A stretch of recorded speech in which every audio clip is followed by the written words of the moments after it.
right, welcome to another episode of Enlightened Conversation. So excited for today's guest. We have Corrie LoGiudice, a coach, an author, and a speaker. So excited that she could join us. I came across Corrie's Instagram page a little while back and was really just blown away by the energy that she puts out there. And it's obvious that she wants to see people thriving. She wants to help people on their journeys of life. And I'm so excited that you're going to get to meet her and hear a little bit about her story and what she's excited about right now. So without further ado, I want to introduce you guys to Corrie. Corrie, if you could just share with me so that you're not a complete stranger to everyone, who you are, what you do, why you do it, and all that good stuff. Sure. So thank you so much for having me today. So great to meet everybody here on the show. So in short, I'm a coach, author, and speaker, and my primary goal, what I'm trying to really do throughout all of my platforms, is I want people to be able to talk about their problems and their traumas, right? So I found through majority of the people that I work with, whether it be clients or friends or family, it's the ones that hold in everything inside that have difficulty moving forward in life and whatever it is in their goals and what they want to achieve.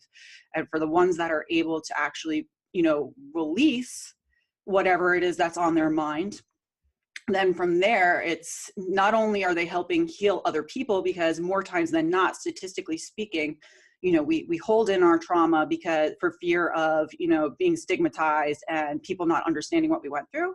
But when you actually look at the statistics, more people have encountered what we've encountered than we believe. So by being able to share what our experiences are, we're actually helping heal other people. And at the same time, we're kind of more or less assigning a purpose for whatever that experience was for us, so that then we all can kind of learn and grow from it and release it and assign a power to it, if that makes sense. So that's it in short. Absolutely. No, I love that. I love that you said, once we can really bring that experience to light, because one thing that I've kind of noticed about life is all the experiences, even the ones that were the most difficult in the moment, and we're humans, so a difficult experience is going to be a difficult experience. There's no way around that, especially, while we're going through it. However, the desires that we have today are specifically because of those experiences that, we've gone through. So some of us that have gone through, maybe a tough relationship, and we're like, I'd never want to go through that again. We know now more clearly than ever, what type of relationship we actually would like to experience.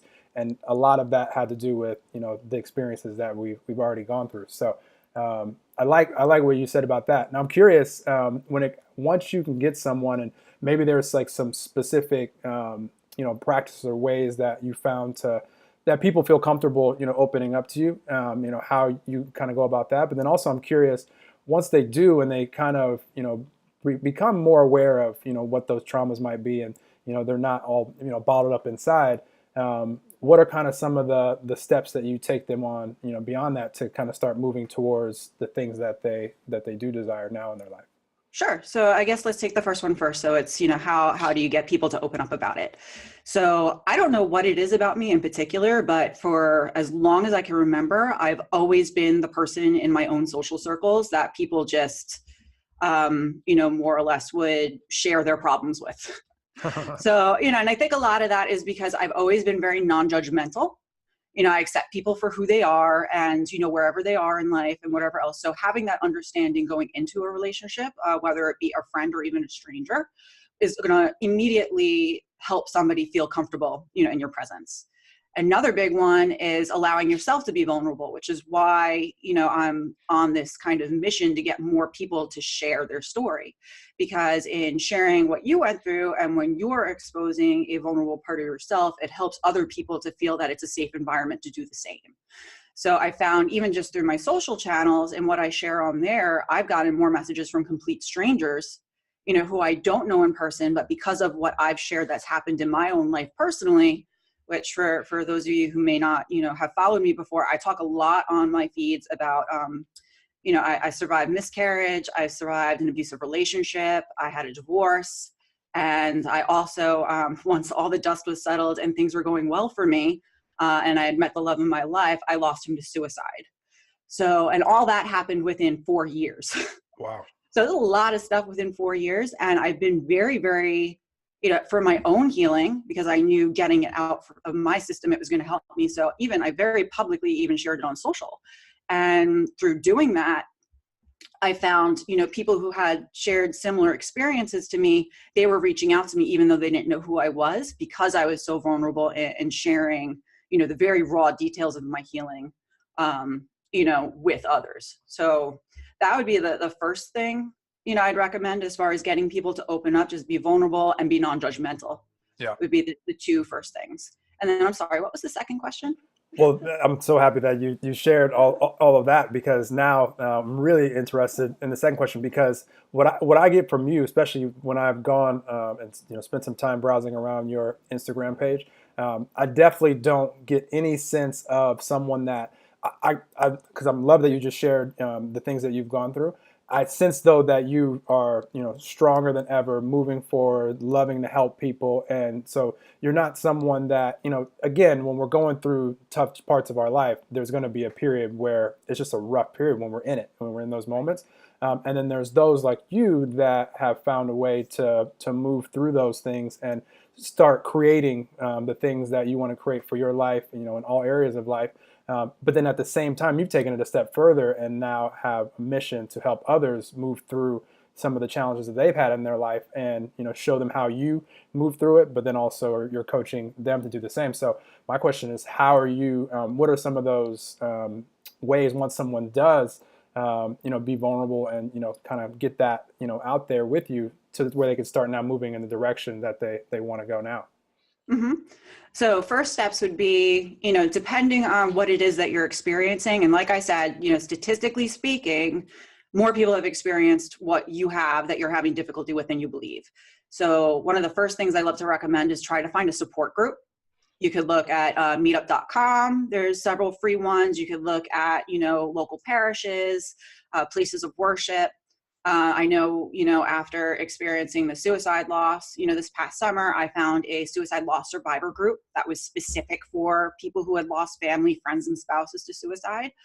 And that gives you a very safe environment just to get started, to start talking to people who have a shared experience to you. I wish I had discovered that during my divorce. It would have been so much, I would have healed from that process much quicker had I, been in an environment like that. But that's definitely a resource that I don't think a lot of people think about. That would be the first place I'd get started, because again, it's a very safe environment because it's people who all went through the same thing as you. Then the other things I would start doing too, it would be just figuring out a way that you could creatively get your feelings out. So I talk a lot, I consider myself kind of an emotional growth coach, so it's getting what's bottled up that you're feeling inside in your head and figuring out what way will work best for you to get it out on paper or outside of your mind and your body in some way, shape, or form. For some people, that might be embracing physical activity, and exercise, getting outside, hiking, biking, working out, it's a way to get that pent up energy out. For others, it might be more creative expression. So I'm working on a few projects right now to kind of teach people, about like painting and music and, poetry. Journaling is a fantastic one. I recommend that for everybody, regardless of what you're doing, because you literally just free write whatever's in your head. And you'll find that the second you get it out on paper, it's like your mind's released of it, and it doesn't carry the same importance for you in your mind as it did before when you sat down with the book and the piece of paper. So that would be the second thing I'd recommend on that front. Love it, love it. Yeah, well, no, I love where this conversation is going, because one thing that in my life and some of the challenges that I've gone through, and also just whenever I'm sharing with my intention to help people, and that's the whole reason I created this podcast, is because I wanted to bring people together that their intention was to impact and uplift humanity. Doing it in different ways. We all have different things that we've experienced, which again, has us on the path that we're on right now. And probably the biggest thing that, I'm inspired to share based off of what Corrie is sharing right now is, if we can really take all of those experiences and do some of the things that she's saying, because, when you're in that process of, trying to move through something that's really challenging, it's really difficult to do what I'm sharing here, as far as, okay, these experiences are actually benefiting me right now, because now I'm going to be moving towards this stuff that I want to now create in my life. Like using the example of the really difficult relationship. While you're going through it, it's really almost impossible for us to say, well, I'm actually really appreciative for this difficult relationship because now I know the type of relationship that I really would like to create for myself, in the moment. Right. Mm-hmm. But for all of us, the way that we, when it comes to our energy and when it comes to creating, I don't know if you're big or not, Corrie, are you big at all or into the law of attraction and, energy and all Yes. this stuff? Mm-hmm. Okay. So I got that sense from your page as well. For all of us, once we have the desire, whatever it is, and we don't have to go through, the roughest circumstance in order to have desires, but, again, sometimes that strengthens those desires because of those rough circumstances. But for all of us, the case is if we can focus our energy as much as we can, and we're human, on those desires and really feel what those would be like without having to know how it's going to happen or when it's going to happen or where it's going to be or what their name's going to be if we want a new relationship or whatever it is. And we could just completely put our energy on, how we feel when we have it and let the details, release those details to the universe or God or loving energy or whatever you want to call that power. And then just live your life in the moment as much as you can, enjoying the moment of now. That's when all of a sudden, even though you might not know how you're going to, go from where you are now to where you'd like to be, all of a sudden you meet someone like Corrie who can help you on your journey, or you all of a sudden stumble upon a book recommendation that somebody gives you. And, that's how our life incrementally, moves from one step to the next. And, for all of us, whenever we've, created anything that we would consider to be cool in our lives, there's very few of those, from, one detail to the next that we could predict prior to all of a sudden those details showing up in our life. So I'm really big on that. And I love what Corrie's doing because she's really, you're in the trenches with people. Like you're working with people right as they're, really, they're still trying to heal. Like they're still in the middle. Right at the very beginning, Yeah. it's basically where when you encounter some kind of a crisis or trauma, that's when you really get stuck. And there's a few things that I think mindset wise can help the next time you're stuck in that opportunity that I could speak from experience, having gone through so many in 4 years. Because, when it finally got to this past summer, I was kind of like, oh, well, now everything else I went through made sense because it's kind of prepared me for this. There's always something to learn from every single experience. And it's through what we learn in that experience that we have an opportunity for personal growth. Mm-hmm. Right. So we would not be who we are today had it not been for whatever adversity that we faced in our prior years. It's molded us into who we are and it makes us stronger, individuals.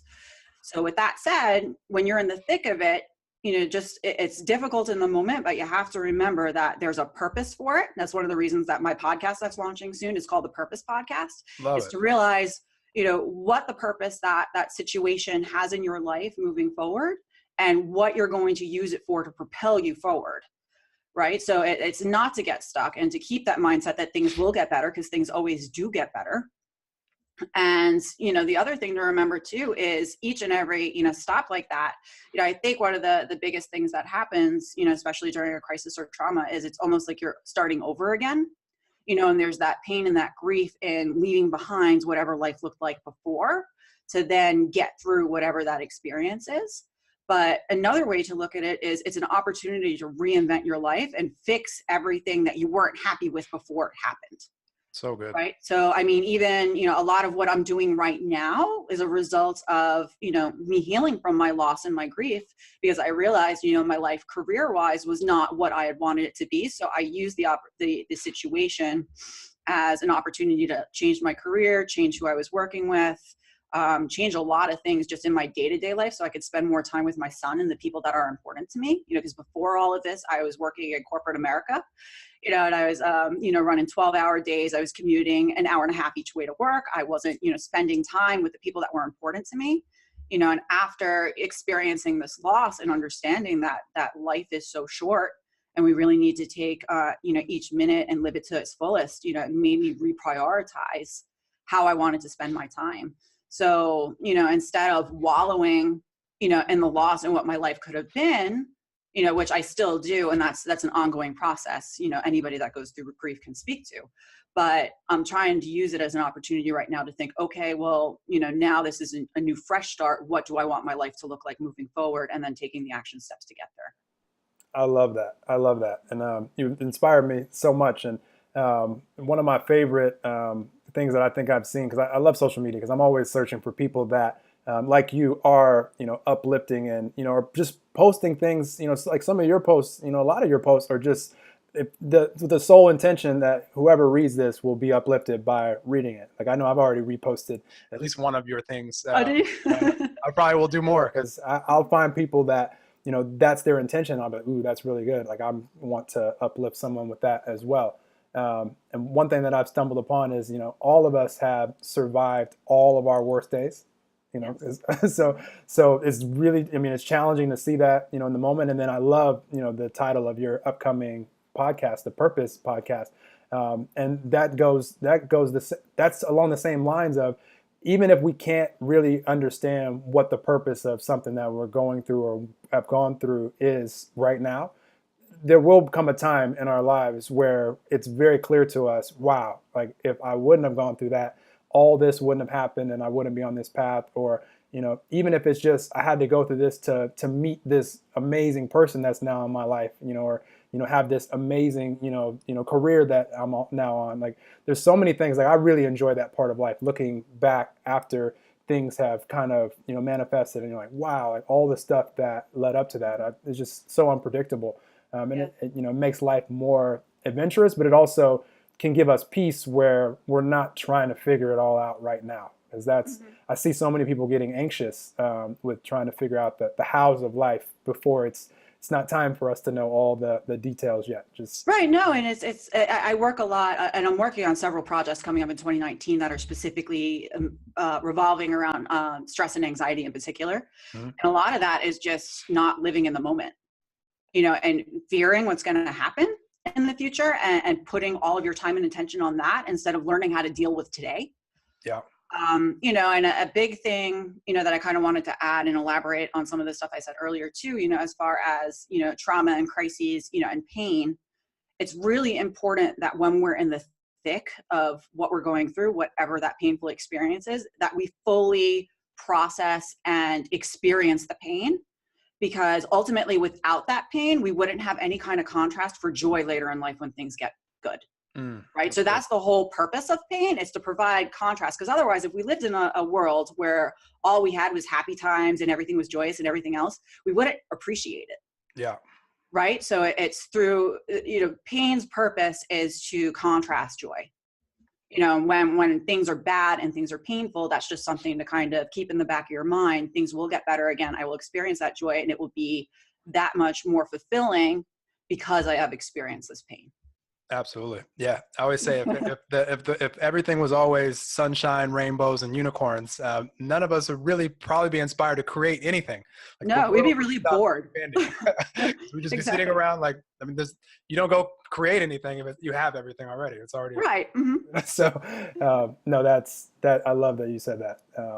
Love it. So, well, my question is then, as you're going forward into 2019, and because really what started, me on this journey of, wanting to just pour out and share as much as I could with humanity, is just what you said, like really trying to live in the present moment, knowing that the only moment that's truly guaranteed to any of us is right now, and not living like I have all this guaranteed time. So that led to me asking myself a question: if today were my last, have I shared some of the things that I've become aware of in my life that have helped me, create some things, have some fun times, move past some challenges?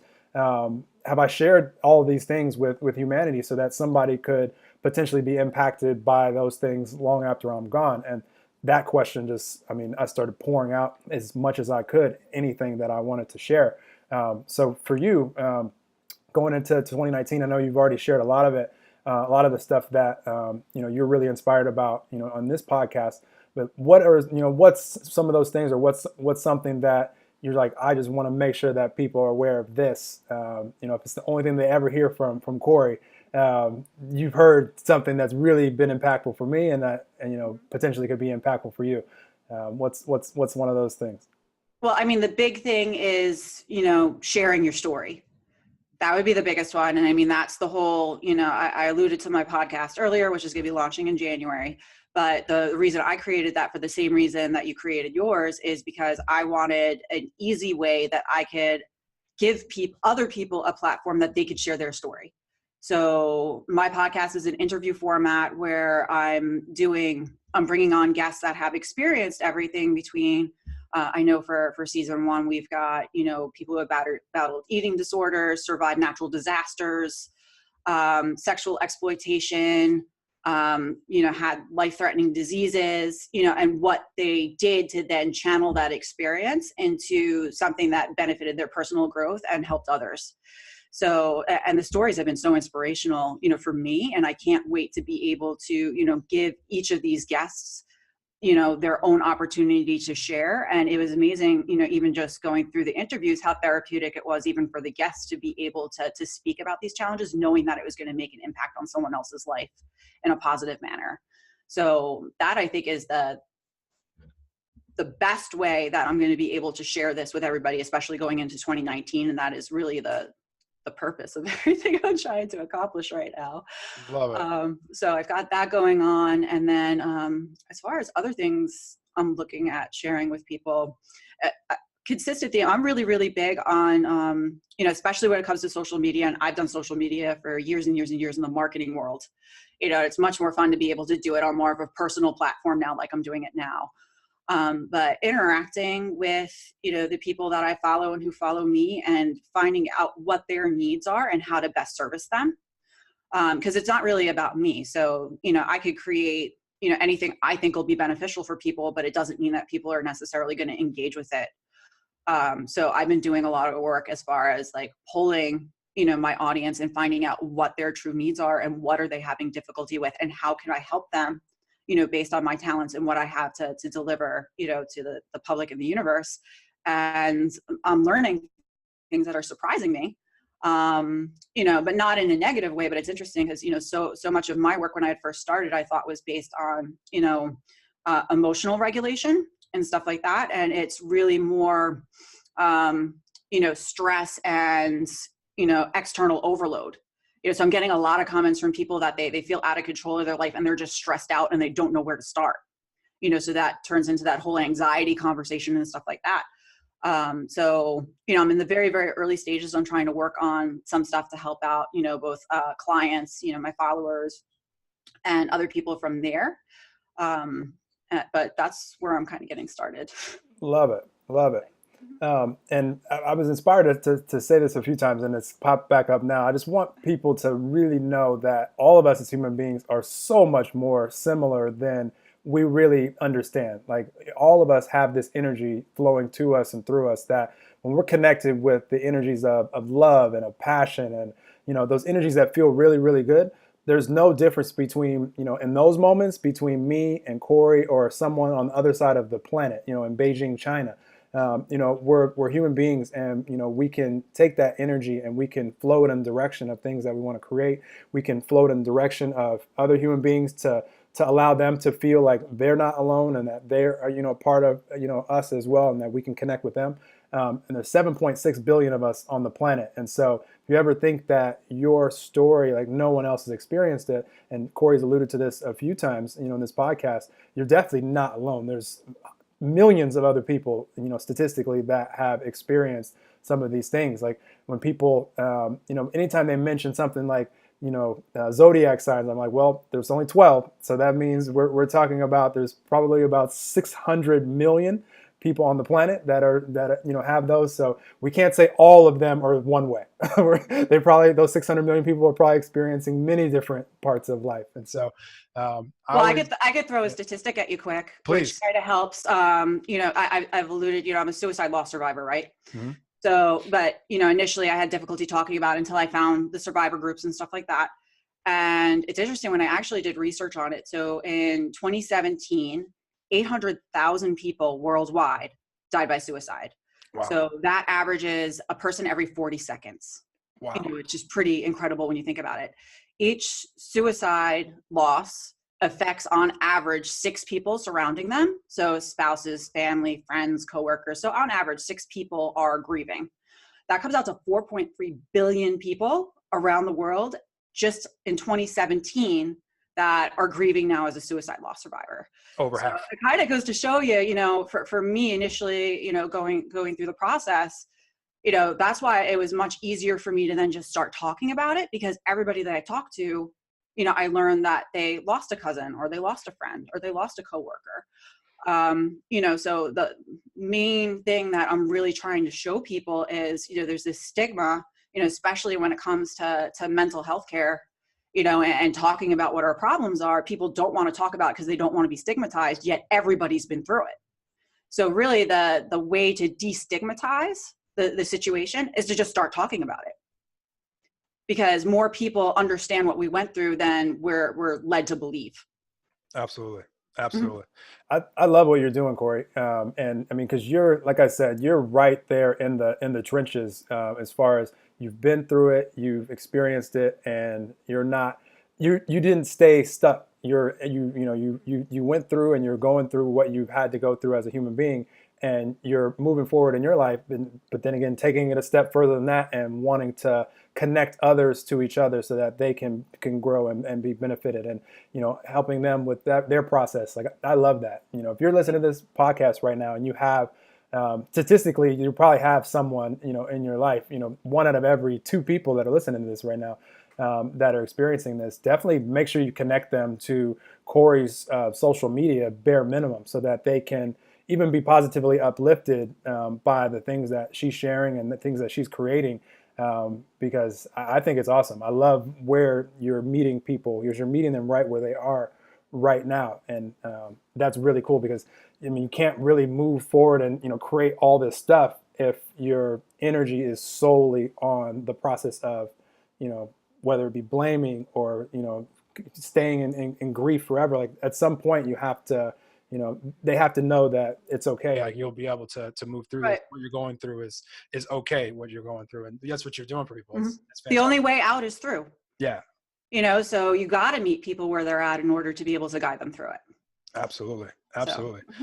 Well, I love this. I'm gonna give the floor to you if there's anything else that you want to share. But I'm excited for people to meet you and come across this episode, because I really love what you're doing, and the fact that you're so inspired to create, not only going into 2019, but I always say I'm so excited to be connected with now you, Corrie, and just see what you're inspired to create going forward, because I know it'll be awesome for the people that are attracted to that information, because that's what I've learned for all of us as human beings. When we start asking how can I get through this, or is there a way out, then if we at least can be optimistic that even though I don't know the way right now, like, I've survived all my worst days, and I'll figure this out too. That's when all of a sudden you have people like Corrie attracted into your life, and the information she's putting out. And every challenging situation that I've ever been through, I may not have been able to, none of them I figured out like right then while I was going through the challenge, like day one. Like, it's not the way it works. But at least if I was, optimistic enough to know that, all the stuff that I've been through before, I've been able to eventually, find a solution or something, typically in a form of a book, or a teacher like Corrie has been attracted into my life, and that's will continue to happen. And share Corrie's information with anybody that you're inspired to. But Corrie, the floor is yours. Anything that you want to add or share?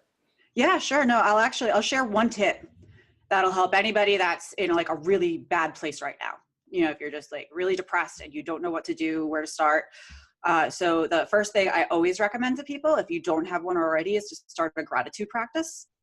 So it's super simple. So first thing, when you open your eyes in the morning, before you get out of bed, I want you to think of 3 things that you're grateful for.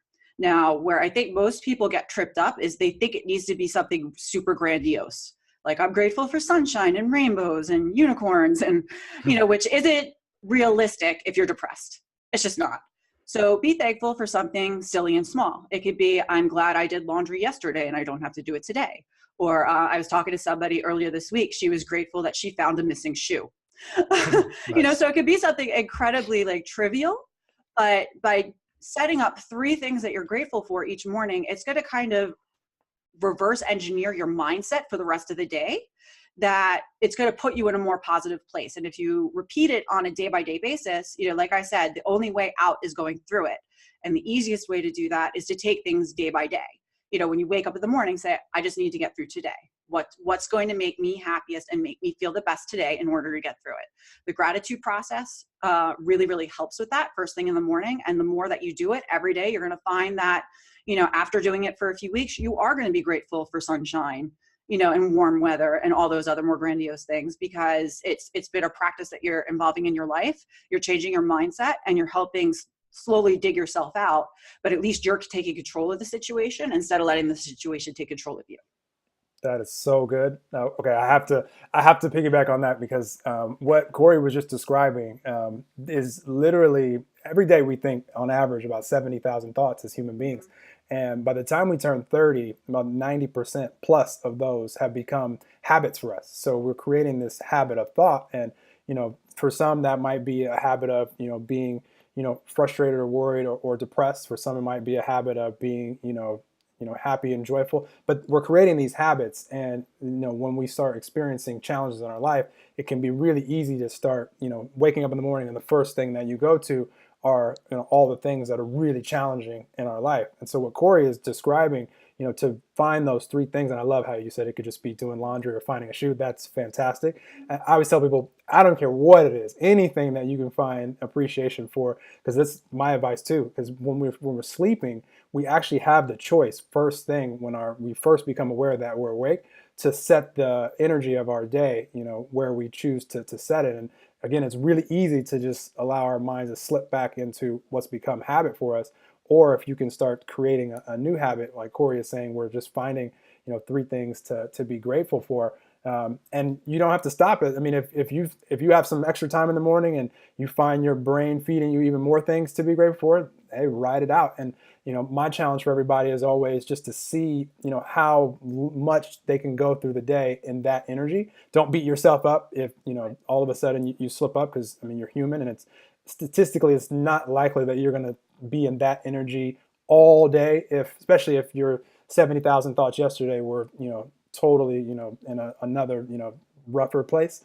So don't beat yourself up. But like Corey said, if you can do that consistently for even a matter of, like you said, weeks, you'll start seeing significant changes. I personally had to do this for myself, years back, to rewire some challenges, because I noticed some blind spots of how I was starting to think on a daily basis, where I hit little ruts in my day, and I'm like, okay, why am I hitting these ruts? And it was strictly because I had a habit of thinking about life in a certain way.